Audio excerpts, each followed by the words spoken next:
स्वामी विवेकानंद जन्म नरेंद्र नाथ दत्त भारतीय हिंदू सन्यासी और 19वीं शताब्दी के संत रामकृष्ण के मुख्य शिष्य थे। भारत का आध्यात्मिकता से परिपूर्ण दर्शन विदेशों में स्वामी विवेकानंद की वक्तृता के कारण ही पहुंचा। भारत में हिंदू धर्म को बढ़ाने में उनकी मुख्य भूमिका रही और भारत को औपनिवेशिक बनाने में उनका मुख्य सहयोग रहा। विवेकानंद ने रामकृष्ण मठ और रामकृष्ण मिशन की स्थापना की, जो आज भी भारत में सफलतापूर्वक चल रहा है। उन्हें प्रमुख रूप से उनके भाषण की शुरुआत मेरे अमेरिकी भाइयों और बहनों के साथ करने के लिए जाना जाता है, जो शिकागो विश्व धर्म सम्मेलन में उन्होंने हिंदू धर्म की पहचान कराते हुए कहे थे। उनका जन्म कलकत्ता के बंगाली कायस्थ परिवार में हुआ था। स्वामी जी का ध्यान बचपन से ही आध्यात्मिकता की ओर था। उनके गुरु रामकृष्ण का उन पर सबसे ज्यादा प्रभाव पड़ा, जिनसे उन्होंने जीवन जीने का सही उद्देश्य जाना, स्वयं की आत्मा को जाना और भगवान की सही परिभाषा को जानकर उनकी सेवा की और सतत अपने दिमाग को भगवान के ध्यान में लगाए रखा। रामकृष्ण की मृत्यु के पश्चात विवेकानंद ने विस्तृत रूप से भारतीय उपमहाद्वीप की यात्रा की और ब्रिटिश कालीन भारत में लोगों की परिस्थितियों को जाना, उसे समझा। बाद में उन्होंने यूनाइटेड स्टेट की यात्रा, जहां उन्होंने 1893 में विश्व धर्म सम्मेलन में भारतीयों के हिंदू धर्म का प्रतिनिधित्व किया। विवेकानंद ने यूरोप, इंग्लैंड और यूनाइटेड स्टेट में हिंदू शास्त्र की 100 से भी अधिक सामाजिक और वैयक्तिक क्लासेस ली और भाषण भी दिए। भारत में विवेकानंद एक देशभक्त संत के नाम से जाने जाते हैं और उनका जन्मदिन राष्ट्रीय युवा दिन के रूप में मनाया जाता है।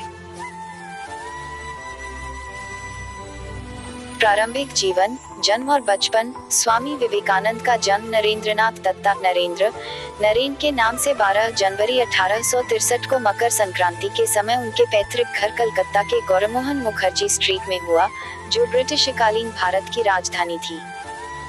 उनका परिवार एक पारंपरिक कायस्थ परिवार था। विवेकानंद के 9 भाई बहन थे। उनके पिता विश्वनाथ दत्ता कलकत्ता हाई कोर्ट के वकील थे। दुर्गाचरण दत्ता, जो नरेंद्र के दादा थे, वे संस्कृत और पारसी के विद्वान थे, जिन्होंने 25 साल की उम्र में अपना परिवार और घर छोड़कर एक सन्यासी का जीवन स्वीकार कर लिया था। उनकी माता भुवनेश्वरी देवी एक देवभक्त गृहिणी थी। स्वामी जी के माता और पिता के अच्छे संस्कारों और अच्छी परवरिश के कारण स्वामी जी के जीवन को एक अच्छा आकार और एक उच्च कोटि की सोच मिली। युवा दिनों से ही उनमें आध्यात्मिकता के क्षेत्र में रुचि थी। वे हमेशा भगवान की तस्वीरों जैसे शिव, राम और सीता के सामने ध्यान लगाकर साधना करते थे। साधुओं और सन्यासियों की बातें उन्हें हमेशा प्रेरित करती रही। नरेंद्र बचपन से ही बहुत शरारती और कुशल बालक थे। उनके माता पिता को कई बार उन्हें संभालने और समझने में परेशानी होती थी। उनकी माता हमेशा कहती थी कि मैंने शिवजी से एक पुत्र की प्रार्थना की थी और उन्होंने तो मुझे एक शैतान ही दे दिया। स्वामी विवेकानंद शिक्षा -1871 में 8 साल की आयु में स्वामी विवेकानंद को ईश्वर चंद्र विद्यासागर मेट्रोपॉलिटन इंस्टीट्यूट में डाला गया। 1877 में जब उनका परिवार रायपुर स्थापित हुआ, तब तक नरेंद्र ने उस स्कूल से शिक्षा ग्रहण की। 1879 में उनके परिवार के कलकत्ता वापस आ जाने के बाद प्रेसिडेंसी कॉलेज की एंट्रेंस परीक्षा में फर्स्ट डिवीजन लाने वाले वे पहले विद्यार्थी बने। वे विभिन्न विषयों जैसे दर्शन शास्त्र, धर्म, इतिहास, सामाजिक विज्ञान, कला और साहित्य के उत्सुक पाठक थे। हिंदू धर्म ग्रंथों में भी उनकी बहुत रुचि थी, जैसे वेद, उपनिषद, भगवत गीता, रामायण, महाभारत और पुराण। नरेंद्र भारतीय पारंपरिक संगीत में निपुण थे और हमेशा शारीरिक योग, खेल और सभी गतिविधियों में सहभागी होते थे। नरेंद्र ने पश्चिमी तर्क, पश्चिमी जीवन और यूरोपियन इतिहास की भी पढ़ाई जनरल असेंबली इंस्टीट्यूट से कर रखी थी। 1881 में उन्होंने ललित कला की परीक्षा पास की और 1884 में कला स्नातक की डिग्री पूरी की। नरेंद्र ने David Hume, Immanuel Kant, Johann Gottlieb Fichte, Baruch Spinoza, George W F. Hegel, Arthur Schopenhauer, Auguste Comte, John Stuart Mill और चार्ल्स डार्विन के कामों का भी अभ्यास कर रखा था। वे हर्बर्ट स्पेंसर के विकास सिद्धांत से मंत्रमुग्ध हो गए थे और उन्हीं के समान वे बनना चाहते थे। उन्होंने स्पेंसर की शिक्षा किताब 1861 को बंगाली में भी परिभाषित किया। जब वे पश्चिमी दर्शन शास्त्रियों का अभ्यास कर रहे थे तब उन्होंने संस्कृत ग्रंथों और बंगाली साहित्यों को भी पढ़ा।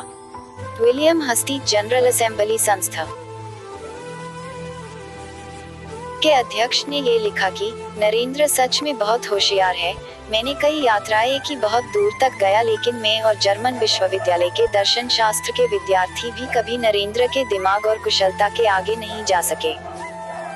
कुछ लोग नरेंद्र को श्रुतिधर, भयंकर स्मरण शक्ति वाला व्यक्ति कहकर बुलाते थे। रामकृष्ण के साथ -1881 में नरेंद्र पहली बार रामकृष्ण से मिले, जिन्होंने नरेंद्र के पिता की मृत्यु पश्चात मुख्य रूप से नरेंद्र पर आध्यात्मिक प्रकाश डाला।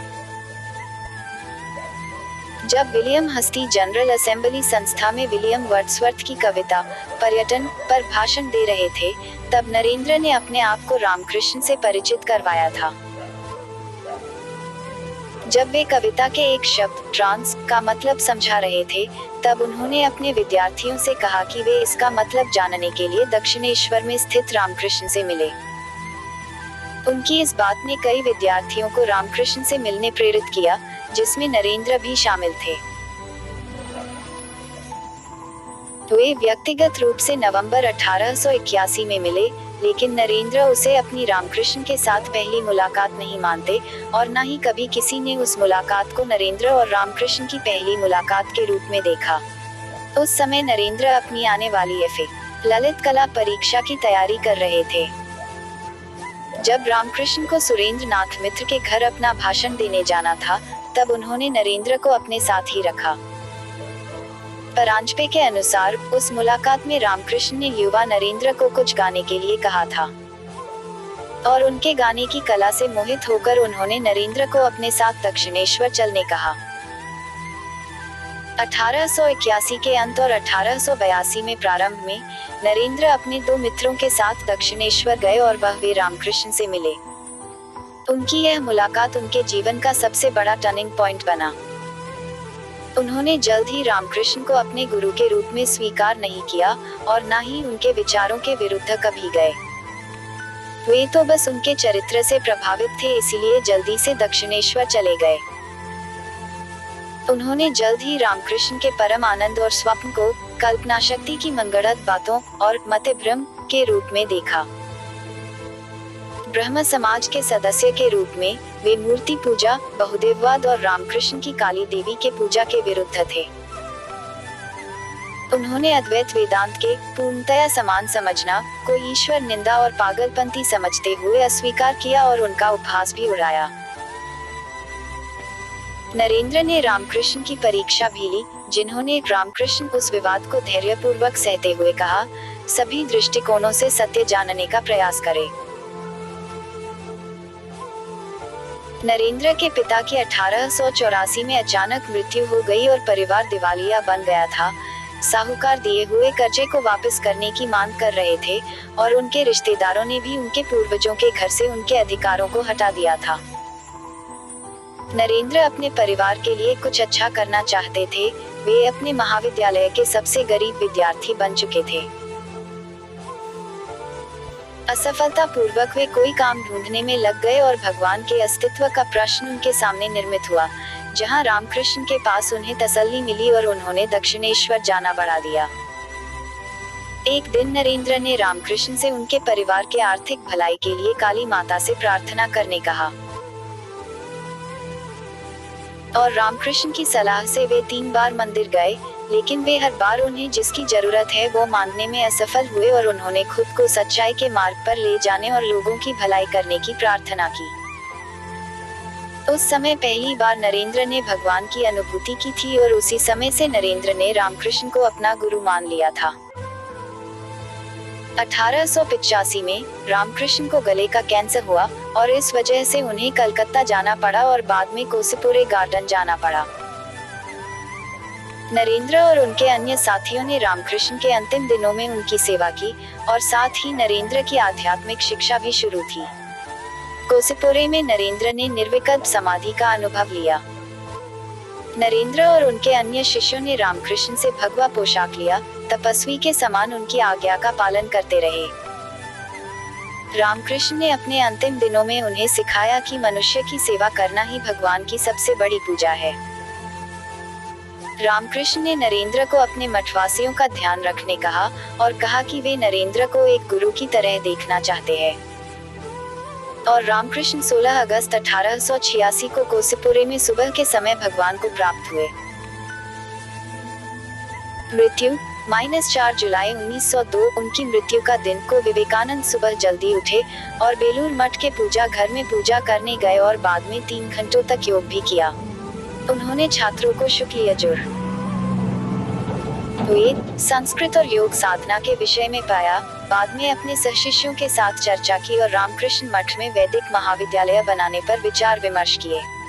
शाम के 7 बजे को विवेकानंद अपने रूम में गए और अपने शिष्य को शांति भंग करने के लिए मना किया और 9 PM को योगा करते समय उनकी मृत्यु हो गई।